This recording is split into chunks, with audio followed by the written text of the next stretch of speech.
Is Kanye crazy or jealous or a whole lot of both? In 2020, he made the news with his odd campaign for president. Back in 2015, during the Grammy Award ceremony, he stormed the stage when another artist won Album of the Year. Then he just stopped and walked off the stage without saying anything until later. We know he's done it before, going all the way back to 2006 in Denmark. But his most infamous meltdown was in 2009 when he stormed the stage at the MTV Awards ceremony when Taylor Swift won an award instead of Beyonce. Rudely interrupting her, he took the microphone and claimed that Beyonce, quote, had one of the best videos of all time, unquote. Can we chalk it up to a temporary loss of his senses or something more permanent? What is wrong with some people who, despite their own success, cannot abide seeing someone else succeed? Is their ego so big that the idea of someone else getting recognition that they think is theirs just unimaginable? Or is it so fragile that they can't handle the reality of losing out to someone else? Or is it some of both? Regardless, it's not new with Kanye. We have a great example of the same thing in Saul's reaction to the success of David after he killed Goliath. After his victory over Goliath, David was brought into Saul's army full-time as a soldier and quickly became a successful leader.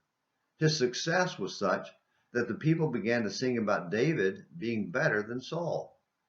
The women came out of all the cities of Israel, singing and dancing to meet King Saul. The women sang as they played and said, Saul has slain his thousands and David his 10,000s, 1 Samuel 18, verses 6 and 7. This did not sit well with Saul. The text says he became very angry and looked at David with suspicion from that day on, 1 Samuel 18, verses 8 and 9.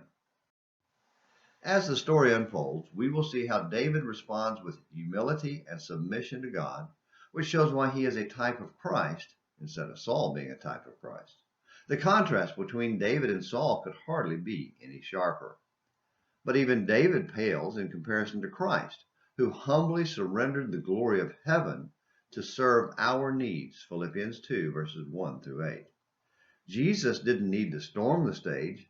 He is the stage. And, thankfully, he invites us to join him there on his stage. This glorious Savior, who was motivated by love for undeserving people like you and me, calls us to follow his example of humble service.